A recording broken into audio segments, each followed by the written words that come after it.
I just finished listening to the audio version of How to Invest Masters on the Craft by David Rubenstein, co-founder of the Carlyle Group, which is one of the largest private equity firms in the world and number 6 on the 2022 PERE 100 list, which ranks real estate investment management firms based on the amount of institutional capital raised over the last 5 years. In 2016, Rubenstein began hosting shows on Bloomberg TV, interviewing successful investors and business people from all different industries on various different topics, and in a very similar format, with some of the interviews in this book coming straight from those Bloomberg episodes themselves. This book contains interviews with over 20 of the most successful hedge fund, private equity, and venture capital managers in the world, including names like Jon Gray from Blackstone, Larry Fink from BlackRock, and the legendary Sam Zell from Equity Office Properties and Equity Residential. Now, I'll be the first to admit that not much in this book was particularly groundbreaking, but the real value I found in listening to these conversations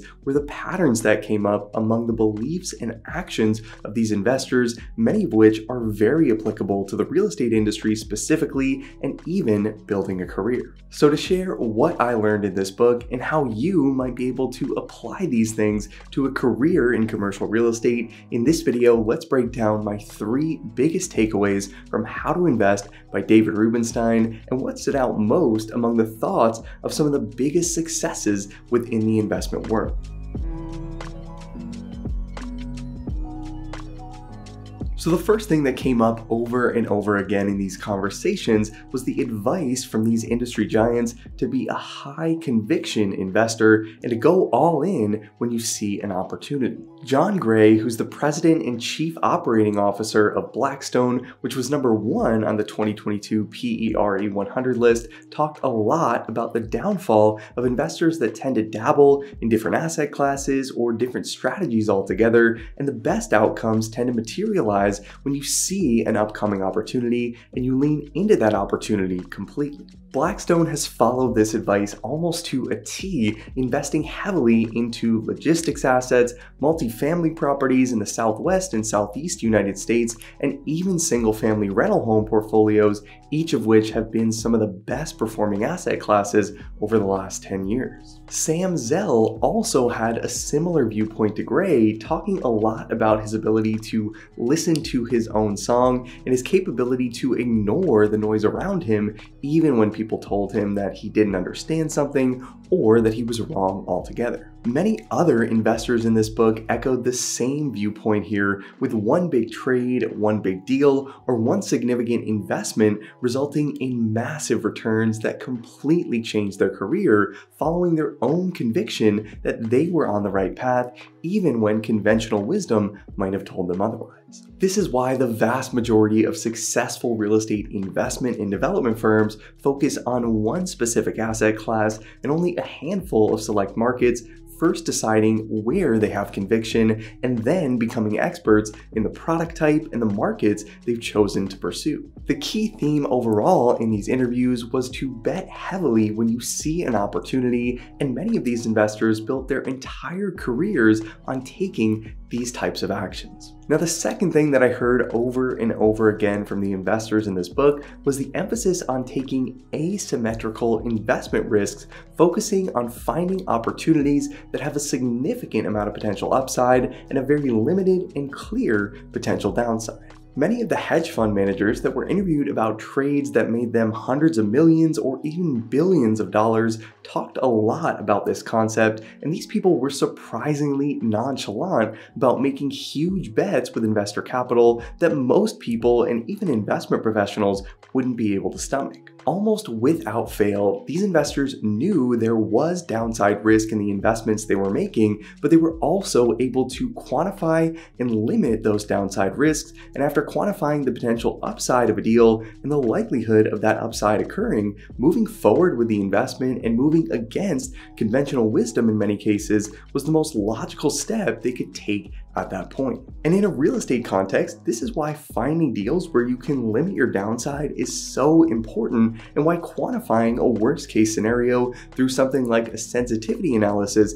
can end up making the difference between being able to hold on when times get tough and losing investor capital and handing properties back to the bank. Sam Zell talked in his interview about wanting to be right about 60 to 75% of the time, expecting that he'll swing and miss the remaining 25 to 40% of the time, but he also emphasized that when he is wrong, he wants to be wrong in a controlled fashion. And Zell also talked about how he believes that those who focus most on controlling risk and looking at an investment by first thinking about all the things that could go wrong up front generally have a much greater chance of being successful in their investments over the long term. And while this is absolutely applicable advice to investing, this is also very applicable from a career perspective. And if you look at your work-related decisions through this type of a lens, this is also a recipe for long-term success. Taking a commission-based job in brokerage is a great example of a career-related asymmetric risk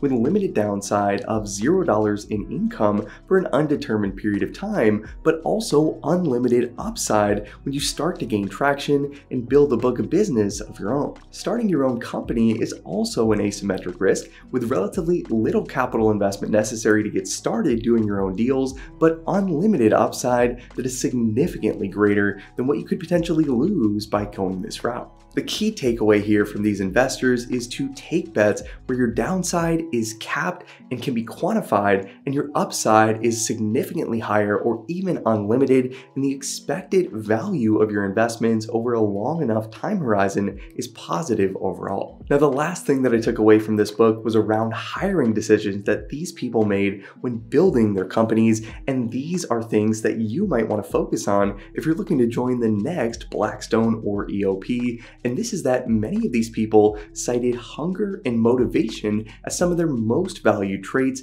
in potential new hires. Zell talked about this at length in his interview, saying that he's made many new hires from Ivy League universities that ultimately didn't end up working out, and he's also made many new hires from unranked local schools that have performed extremely well within his companies, which has led him to focus most in the hiring process on someone's energy level and degree of motivation as much more reliable indicators of their potential to succeed. Now, obviously, many of the bigger name companies represented in this book do look to hire from target schools, but I was really surprised at how many of these interviewees talked about looking for driven, goal-oriented team members over simply looking for a certain educational pedigree. In my opinion, this is one of the best parts of the real estate industry, especially when comparing this sector to other areas of high finance like investment banking, general private equity, or even venture capital, all of which tend to be really tough to break into for the vast majority of recent college grads. Most commercial real estate firms care most about what you can do for the company and the experience you can bring to the team, and these things tend to impact hiring decisions significantly more